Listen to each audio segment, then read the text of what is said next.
بسم اللہ الرحمن الرحیم۔ صحابہ کرام نے جب فارس پر حملہ کیا تو ایک ایسے شہر کا محاصرہ کیا جس میں بادشاہ کا تخت بھی تھا۔ محاصرہ کیے ہوئے مسلمانوں کو کافی دن گزر گئے۔ بادشاہ نے اپنے ہم نواؤں سے مشورہ کیا کہ ان لوگوں سے کیسے چھٹکارا حاصل کیا جائے۔ یہ تو جدھر بھی قدم اٹھاتے ہیں کامیاب ہو جاتے ہیں، اگر یہ ہم پر مسلط ہو گئے تو ہم کیا کریں گے؟ لوگوں نے مشورہ دیا کہ بادشاہ سلامت آپ ان کو بلا کر اپنا دبدبہ اور جاہ و جلال دکھائیں۔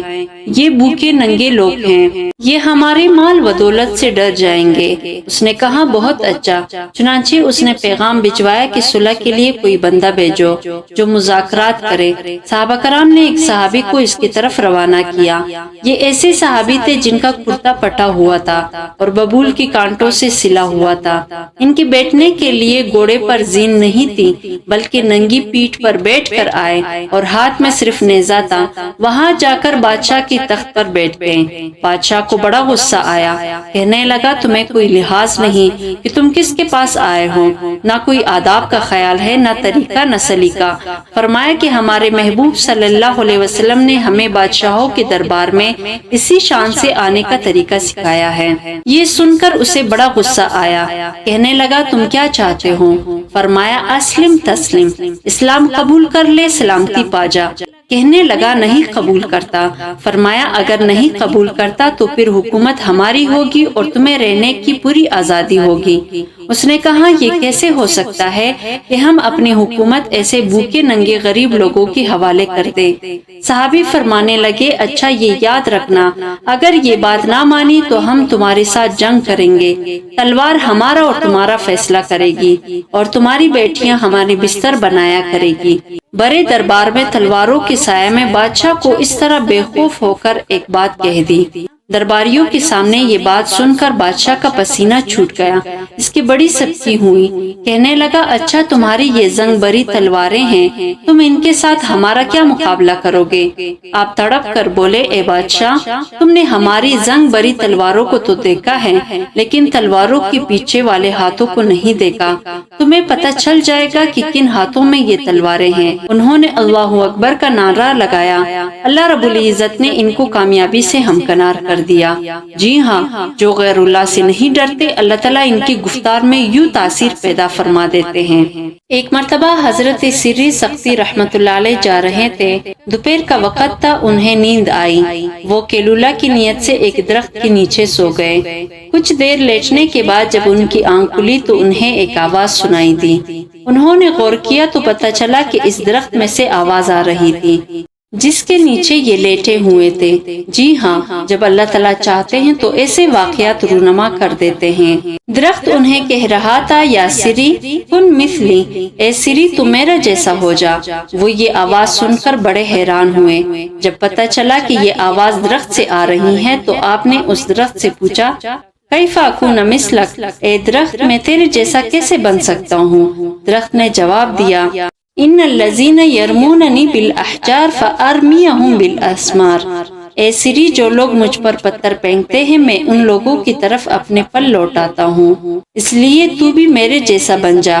وہ اس کی یہ بات سن کر اور بھی زیادہ حیران ہوئے، مگر اللہ والوں کو فراست ملی ہوتی ہے، لہٰذا ان کے ذہن میں فوراً خیال آیا کہ اگر یہ درخت اتنا ہی اچھا ہے کہ جو اسے پتھر مارے یہ اسے پھل دیتا ہے تو اللہ رب العزت نے درخت کی لکڑی کو آگ کی غذا کیوں بنایا؟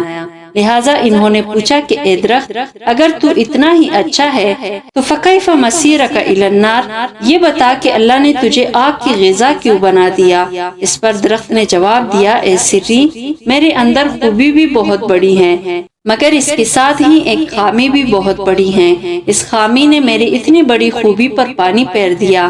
اللہ تعالیٰ کو میری وہ خامی اتنی ناپسند ہے کہ اللہ نے مجھے آگ کی غذا بنا دیا۔ میری خامی یہ ہے فَأَمْلَيْتُ بِالْهَوَاءِ هَكَذَا هَكَذَا، جدھر کی ہوا چلتی ہے میں ادھر کو ہی ڈول جاتا ہوں، یعنی میرے اندر استقامت نہیں ہے۔ ایک دفعہ حضرت امام مالک رحمت اللہ علیہ سے فتویٰ پوچھا گیا، انہوں نے حکام کی مرضی کے خلاف فتویٰ دیا۔ ان کو سزا کے طور پر گدھے پر بٹھایا گیا اور ان کے چہرے پر سیاہی مل دی گئی۔ پھر وقت کے حاکم نے حکم دے دیا کہ انہیں مدینہ میں پھراؤ۔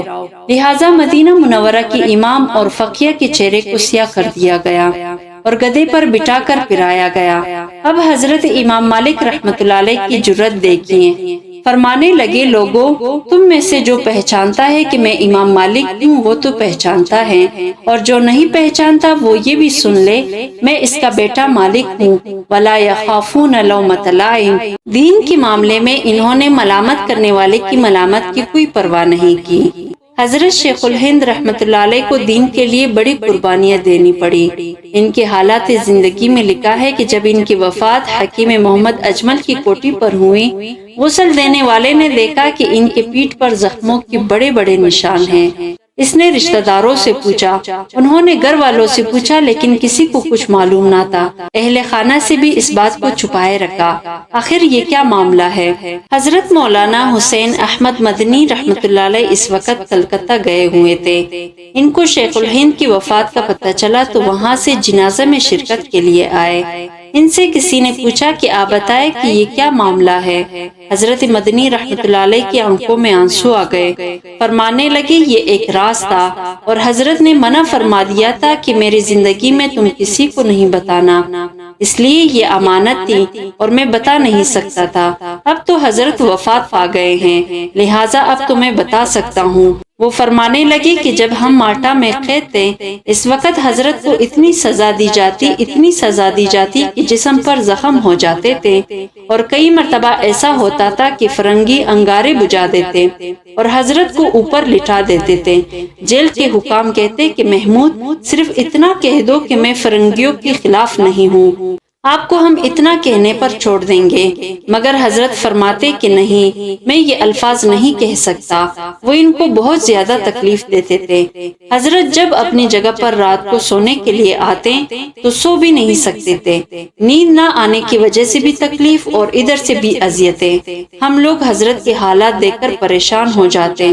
ہم نے ایک دن رو کر کہا، حضرت آخر امام محمد رحمۃ اللہ علیہ نے کتاب الحیل لکھی ہے، لہٰذا کیا کوئی ایسا ہیلہ ہے کہ آپ ان کی سزا سے بچ جائیں؟ حضرت نے فرمایا نہیں۔ اگلے دن حضرت کو پھر سزا دی گئی۔ جب کئی دن متواتر یہ سزا ملتی رہی تو ایک دن ایک فرنگی کھڑا ہو کر کہنے لگا، تجھے ہے کیا؟